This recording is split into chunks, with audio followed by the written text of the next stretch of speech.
What's up everybody, and welcome to a new video. And in this video we continue to go over my notes for the debugger in VS Code. And this time we're going to go over the advanced functionality, and more specifically we're going to cover the different types of breakpoints. But here again, just as a side note, the specific available functionality depends on what programming language you're using. So I'm, for example, using Python, and if you're using a different language, there might be some small differences. Okay, so now let's go over the different types of breakpoints. The first type are conditional breakpoints. And conditional breakpoints get triggered when a certain condition is met. And there are two available conditions. So one can be a hit count. So in that case, then the breakpoint gets triggered whenever the breakpoint got hit the specified number of times. Or you can also use an expression as a condition. And in that case, then the breakpoint gets triggered whenever the given expression evaluates to true. So to see that now in action, I've prepared here some code. And now to create a conditional breakpoint, simply hover over the gather and then right click that. And here you can then add a conditional breakpoint. Or what you also can do, if there is already an existing breakpoint, you can right click that and then here edit breakpoint. And here you can add an expression or a hit count. So let's start with a hit count first. So let's set this to 5 and then start the debugger. And then here what you can see is that I is already free. So that means that this breakpoint here got triggered when it got hit the 5th time. So now if I press continue, the program simply runs through. So that's how you can use a basic hit count, but you can also combine those with operators. So for example, here if I edit a breakpoint and then say smaller than 5, then in this case, the breakpoint gets triggered as long as the hit count is smaller than 5. So then here press enter and then let's run the debugger. And here you can see the debugger actually stopped the first time that this breakpoint here got hit because I is not created yet. So now if I press continue, now I is 0 and it got hit the second time. If I press continue, now it's the 3rd time, 4th time, and now if I press again, then it simply runs through. So that are hit counts. So now let's add an expression to that. So add a breakpoint and then here expression. And let's say that the conditional breakpoint should stop when I is between 300 and 305. So let's say here 300 smaller, I smaller than 305. Enter. And now let's run the debugger. So then here it stops again at the first time that this breakpoint got hit because the hit count is still applied. So you can also combine hit counts and expressions. So again, if I press continue, so the 2nd time, 3rd time, 4th time, and now it runs until I is between 300 and 305. So now I is 301, 302, 303, 304, and now it simply runs through. Okay, so then here the last point is that here this icon is a red circle with an equal sign, and if you hover over that, then you can see the current conditions. Okay, so those are my notes for conditional breakpoints. So then let's get to Logpoints, and what they do is they don't stop the program, but they simply print out a log message to the debug console. So in that sense, they are similar to print statements, but without the program actually printing something out. Okay, so to see those in action, I've prepared some code, and here let's remove this breakpoint, and then here is the code. So this simply prints out some random numbers. And here to create a log point, simply hover over the gather and then right click that, and then here add log point.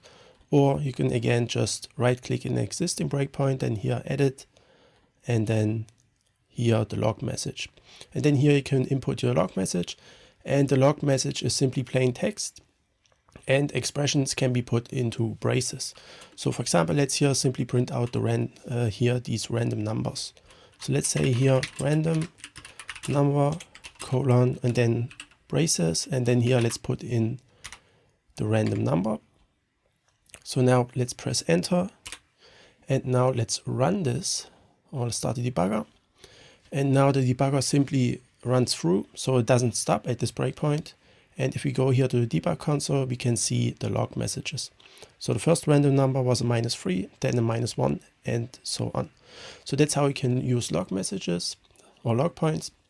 And these log points can also be combined with conditional breakpoints. So for example, if I edit this log point here and then go to expression, let's here now add an expression.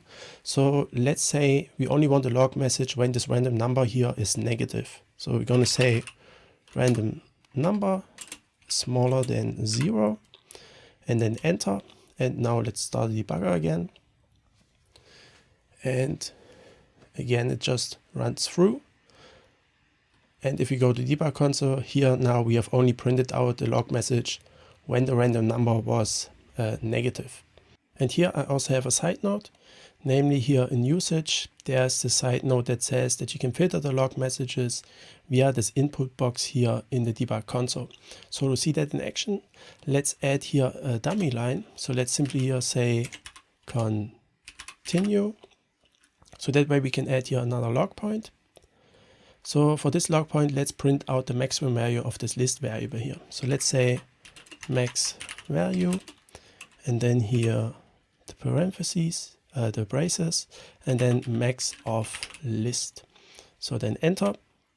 And then here for this breakpoint, let's actually remove this expression here so that we then here see in our log message that we see all the random numbers and not just the negative ones. So let's simply delete that and then press enter. And now let's run this and then go to debug console. So here then are our log messages, and now let's filter them with this input box. So for example, if I search for random, then I only see the log messages that contain random. And if I search for max, then I only see those max values. So this is how you can filter the log messages with this input box here. And then here the last point is that if you hover over a log point, then you can see the log message. So here, for example, the log message is then value, max value, and here we have our random number. Okay, so with that now, we've covered all the points that I wanted to cover with respect to log points. So now let's get to triggered breakpoints. And they get triggered once another breakpoint got hit. And this can be useful for debugging failure cases that happen only after a certain precondition. So to explain what I mean by that, I've prepared here again some code. So let's paste this and then remove those log points here. And now let's say here for this program, we get some inputs and we expect them to be strings, but we don't know beforehand if they actually are strings or not. And then in the program, what we want to do is if it is a string, then we transform it into lowercase. And if it's not a string, then we transform it into a string and append this asterisk here to indicate that it originally wasn't a string. So then now let's say that we are only interested in the cases on the inputs that are not strings. And for them, you want to know what do they look like before we transform them into a string and what do they look like after we have transformed them into a string. So in that case, if we would just use regular breakpoints, what would happen is that this breakpoint here would get hit every time. So even when there are strings, and we are not interested in these inputs. So we are only interested in the case when this breakpoint here got hit. And therefore then we can use a triggered breakpoint. So to create a triggered breakpoint, simply hover over the gutter and right click that. And then here you can add trigger breakpoint, or you can also right click the existing breakpoint here and then edit that. And then here choose wait for breakpoint. And here you can pick for what breakpoint you want to wait. So we want to wait for the breakpoint in file.py at line 13. Okay, so let's press OK and then let's run this. And then here, as you can see, this got triggered. And now the debugger actually just stopped at this Boolean. So it skipped those first two inputs here. So now we can see what that input looks like before we transform it into a string. And if I press continue, then we can see what it looks like after it. So that's how you can use trigger breakpoints. And those trigger breakpoints can also be combined with conditional breakpoints. So for example, let's say we are satisfied with how booleans are handled, and we don't want this breakpoint to get triggered when there is a boolean. So therefore, let's add a condition on expression. So let's say here, if this input is not a boolean, so we're going to say a string bool. So if the string is not a bool, only in that case we want this breakpoint to get triggered. So let's enter this, and then now let's run this. And here then you can see that the debugger actually just stops at this one here. So it skipped all those other inputs here. So that's how you can combine a trigger breakpoint with a conditional breakpoint. And then here, the last note is again this icon here. If you hover over that, you can see the triggering condition. Okay, so those are all the notes that I want to mention with respect to trigger breakpoints. Okay, so now let's get to function breakpoints. And these breakpoints get triggered every time the specified function is called. And then the debugger steps into the function definition. So to see how that works, I've prepared here some code. So let's paste this. And then let's remove this breakpoint here. And now to create a function breakpoint, you have to go here to the breakpoints view and then click this plus sign. And here you can then specify the name of the function. So in our case, this would be then add1. And now let's start the debugger. And here, as you can see, even though we haven't put here any breakpoints, the debugger nonetheless stops here in this function definition. And it jumped into the definition here at line 10. So for this first function call here. And now if I press continue, then again it stops in the definition, but this time it jumped into that at line 11. And then lastly here again it stops in the definition, and this time it jumped into that at line 12. And if I press continue, then the program just runs through. Okay, so this is the basic use of function breakpoints. However, you can also combine them here with conditional breakpoints. Therefore, simply hover over the breakpoint here in the breakpoints view, and then here click this edit condition button. And here you can edit condition or edit hit count. So let's first edit the condition. And here let's say only stop when this x here is bigger than 0. So here you can see then the condition. So now let's run the debugger again. And as you can see, it again stops in the definition. However, this time it jumped into this definition at line 11 here. So it skipped this first function call here. And if I press continue, then again it stops in the definition. And this time it's jumped into that definition at line 12. And now let's add a hit count. So therefore, let's first delete this here. So delete this and then enter. And then now let's add a hit count and let's set this to 2. And again, let's run this. And here again, as you can see, we go into the definition and it jumped into that at line 11. So again, we skipped this first function call. But now, however, if I press continue, then it just runs through. So we also skip then this third function call here. And then here, the last note is that the icon here is this red triangle, which you can see only in the breakpoints view. Okay, so with that now we've covered all the points that I want to cover with respect to function breakpoints. So now let's get to exception breakpoints, and these breakpoints get triggered when an exception is raised, i.e. when there is an error. And there are 3 different types. There are raised exceptions, uncaught exceptions, and user uncaught exceptions. And these exceptions here are listed at the top of the breakpoints view. So that means you can't create them, you can only enable or disable them. So now to see them, how they work, I've prepared here again some code. So let's paste this. So here what we do is we simply try to divide user input 1 by user input 2. Unless there's a 0 division error, then we say that the result is undefined. And here then let's put a breakpoint here on line 16. And now let's see how raised exceptions work. Namely, what they do is they pause the debugger, or in this case then the debugger pauses the program at every exception, even if it is accounted for in such a try except block. So to see how that works, let's first just run the program without any exceptions enabled. So let's start the debugger here. And then as you can see, the debugger simply pauses here at this breakpoint. Okay, so now let's enable the raised exceptions and see what happens. So if I start debugger, then you can see that the debugger actually pauses here at line 12 and not at this breakpoint, but it pauses here at this 0 division error, even though it is accounted for here in this except block. And if I then press continue, then I get to this other breakpoint. Okay, so those are raised exceptions. Now let's get to uncaught exceptions. And here what happens is that the debugger only pauses the program at uncaught exceptions. So it doesn't pause when an exception is accounted for. So therefore, let's now enable those and see what happens if we now run this code. And then here you can see again, it stops simply at this breakpoint because there was no exception or no uncaught exception. And now let's stop the debugger and then transform this 0 here into a string and then start it again.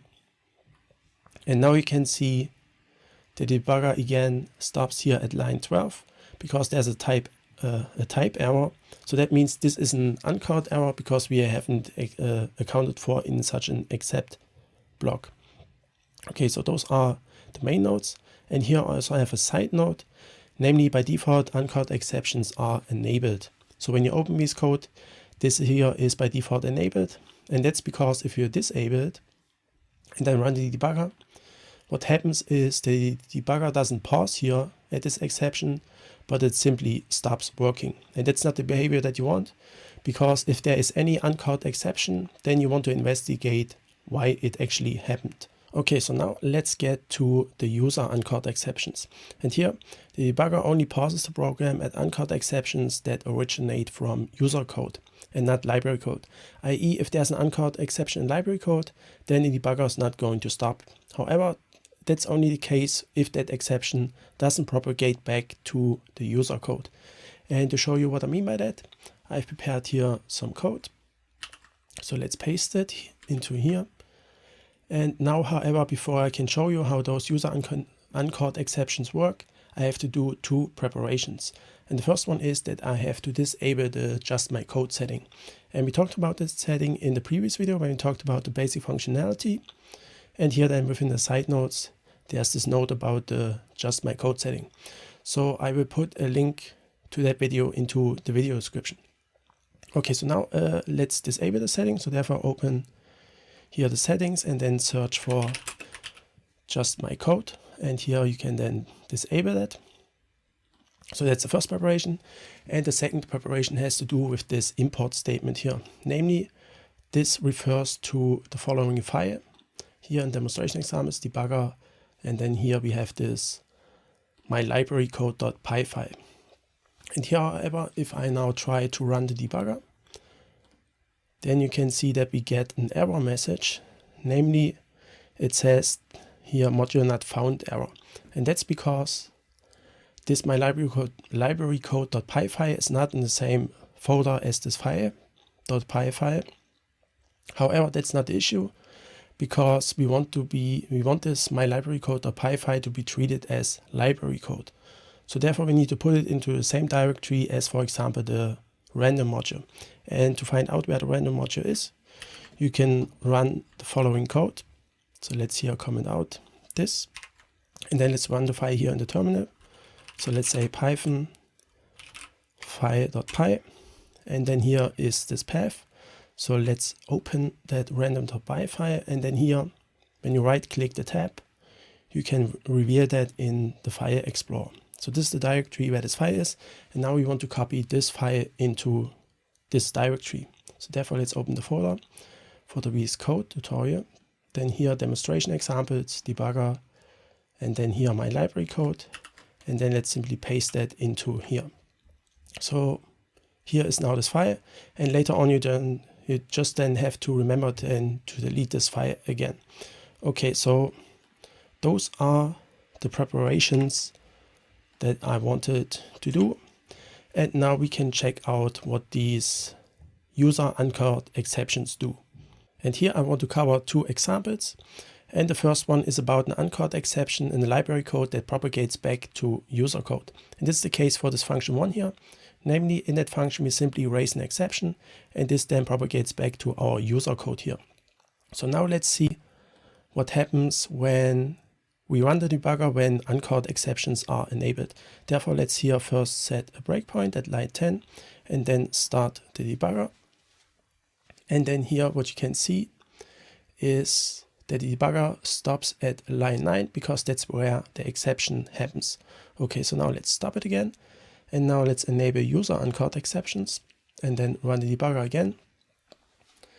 And then here you can see the debugger also pauses at line 9 because that's where the exception happens. So for this example where the uncaught exception propagates back to user code, both of these exceptions here have the same behavior. So for uncaught exceptions, the debugger stops in our user code, and for user uncaught exceptions, the debugger stops in the user code. So now let's see what happens when we use the second example here, namely when there is an exception in library code that doesn't propagate back to user code.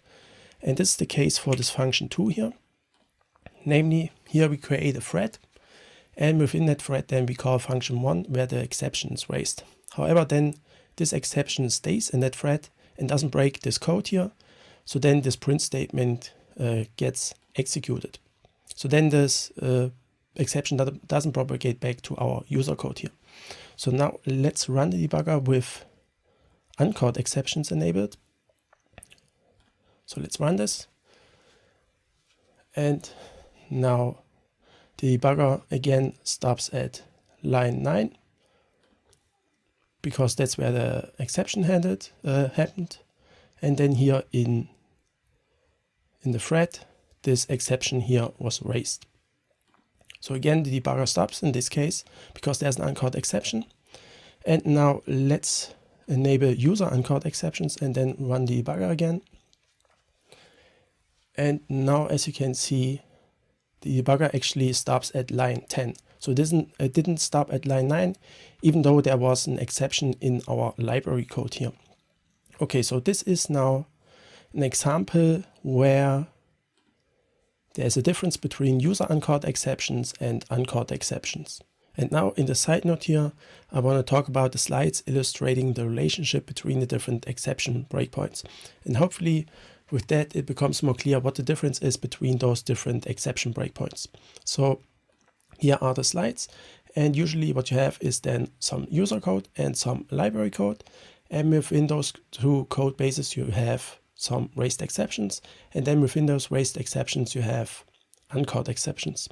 And then if you're only considering user code, then you have these user uncaught exceptions. So now let's see at what areas here we are looking at when we enable these different types of exception breakpoints. And we start off with the case when the just my code setting is enabled. So in that case, then if we enable raised exceptions, then we are looking at this area here. And if we enable uncaught exceptions, then we are looking at this area. And as you can see, this is then the same area that we would look at when we enable user uncaught exceptions. So that's why earlier, when I showed you the example, the code example, I said that I first need to disable the just my code setting. So now let's look at the case when that setting is disabled. So in that case, if you enable user uncaught exceptions, then you are looking at this area. And if you are enabling uncaught exceptions, then you are actually looking at all these uncaught exceptions. And if you enable raised exceptions, then you are looking at all these raised exceptions. And hopefully this now makes it more clear what the distinction between those different exception breakpoints is. And here now, just as a side note, if you enable multiple raised exceptions, then the one that encompasses more exceptions effectively applies. So in this case, then you would look at all the raised exceptions. Okay, so this is the side note that I want to cover. And with that, now we have covered all the points that I wanted to cover with respect to exception breakpoints. So now let's go over these last side notes here. And they are about inline breakpoints and data breakpoints. So inline inline breakpoints are breakpoints that get triggered when a specific column in the code is hit. And they are, however, not available for Python. So therefore, I here included a link to a JavaScript example. And then here, data breakpoints, they get triggered when the underlying value of a variable changes, is read, or is accessed. And they are also not available for Python. So therefore, then I included here a C++ example. Okay, so with that now, we've covered all the points that I wanted to cover with respect to the different types of breakpoints. So we've reached the end of this video. And in the next video, we're gonna then talk about launch configurations. So thanks for watching, and hopefully I will see you in the next video.